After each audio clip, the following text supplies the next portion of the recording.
मुंबई में एक्टर सैफ अली खान पर हमले की गुत्थी को पुलिस ने सुलझाने का दावा कर दिया है। पुलिस की गिरफ्त में मुख्य आरोपी है जो पिछले 3 दिनों से मुंबई क्राइम ब्रांच को चकमा दे रहा था।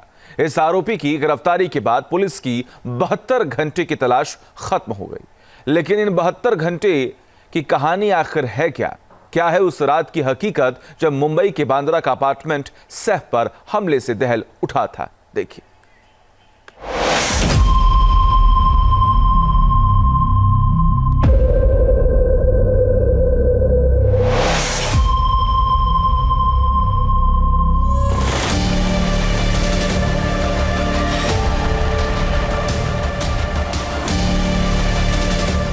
दहशत की वो रात जब सैफ हुए थे लहूलुहान।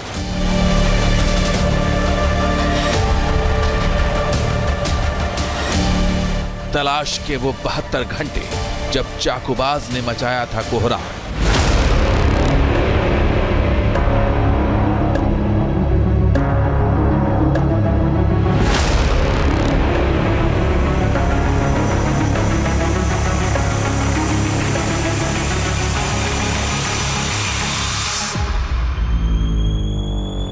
बहत्तर घंटे पहले और उसके बाद की ये 2 तस्वीरें सैफ पर हमले की पूरी कहानी, सवाल और मिस्ट्री को समेटे हुए। सैफ को चाकू किसने मारा था, ये सवाल 72 घंटे तक घूमता रहा, लेकिन अब 72 घंटे बाद आरोपी की गिरफ्तारी के बाद पुलिस का दावा है कि ये मिस्ट्री सुलझ चुकी। सैफ अली खान हालांकि अब भी अस्पताल में, जिन्हें स्पाइन में गंभीर चोट आई। इन सब के बावजूद कई सवाल ऐसे हैं जो अपनी जगह कायम है।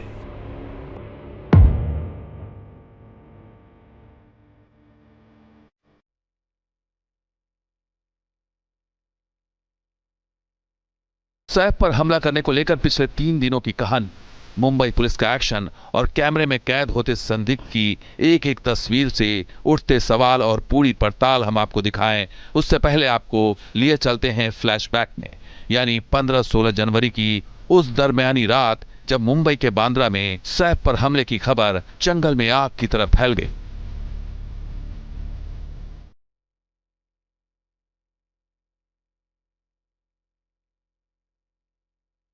15-16 जनवरी की काली रात जब पूरी मुंबई में सन्नाटा पसरा हुआ था, एक शख्स बांद्रा में सतगुरु शरण अपार्टमेंट की सीढ़ियां चढ़ रहा था। वो अपार्टमेंट की 11वीं मंजिल पर बॉलीवुड एक्टर सैफ अली खान के घर में घुस चुका था।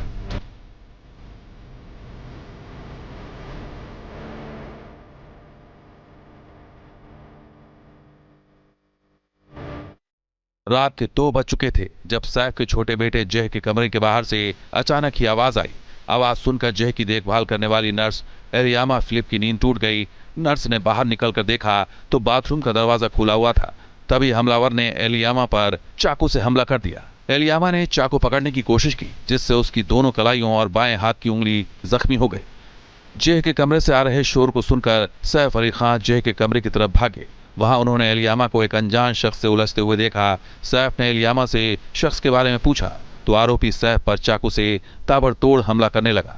सैफ ने खुद को किसी तरह से बचाया, लेकिन तब तक उनके शरीर पर 6 वार हो चुके थे। खून से लथपथ सैफ और शोरगुल के बाद स्टाफ रूम में सो रहे 4 स्टाफ जग चुके थे।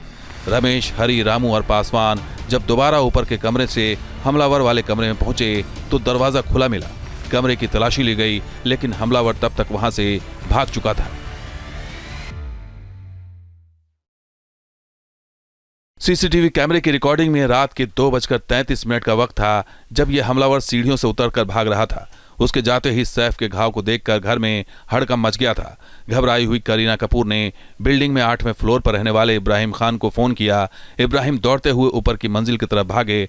फिर खून से लथपथ सैफ को लेकर वो नीचे आए। आनन फानन में एक ऑटो को बुलाया गया और उसी ऑटो पर सवार होकर खून से लथपथ सैफ अली खान लीलावती अस्पताल के लिए निकल पड़े।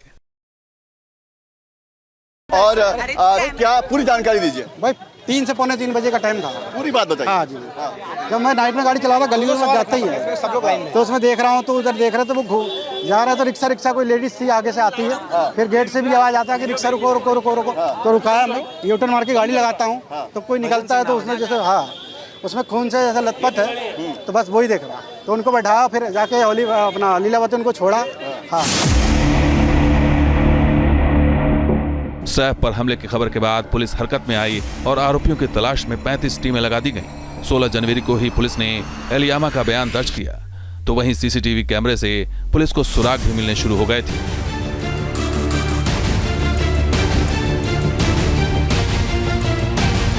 सोलह जनवरी को शाम तक संदिग्ध हमलावर की तस्वीर सामने आ चुकी थी। इस पहली तस्वीर में संदिग्ध हमलावर को सीढ़ियों के रास्ते तेजी से उतरता हुआ देखा जा सकता है। ये तस्वीर 16 जनवरी की रात 2:33 की है। इसका हुलिया पुलिस को मिल चुका था।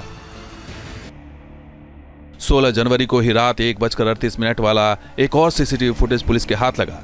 इसमें संदिग्ध हमलावर काले रंग की टी शर्ट में नजर आ रहा था। चेहरे को लाल रंग के कपड़े से छिपाया हुआ था। पीठ पर बैकपैक था, लेकिन पैरों में जूते नहीं थे। पुलिस के हाथ संदिग्ध का एक और सीसीटीवी फुटेज मिला, जो 16 जनवरी को सुबह 8 बजे का था। इसमें आरोपी हमलावर बांद्रा में एक होटल के पास सीसीटीवी कैमरे में कैद हुआ था।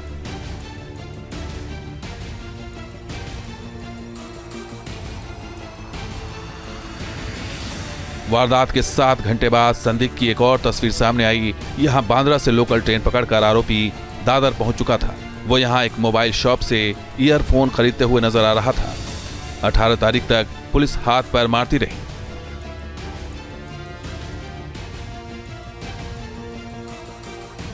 न्यूज नेशन अब व्हाट्सएप पर खबरों के ताजा अपडेट के लिए न्यूज नेशन के इस QR कोड को स्कैन करें।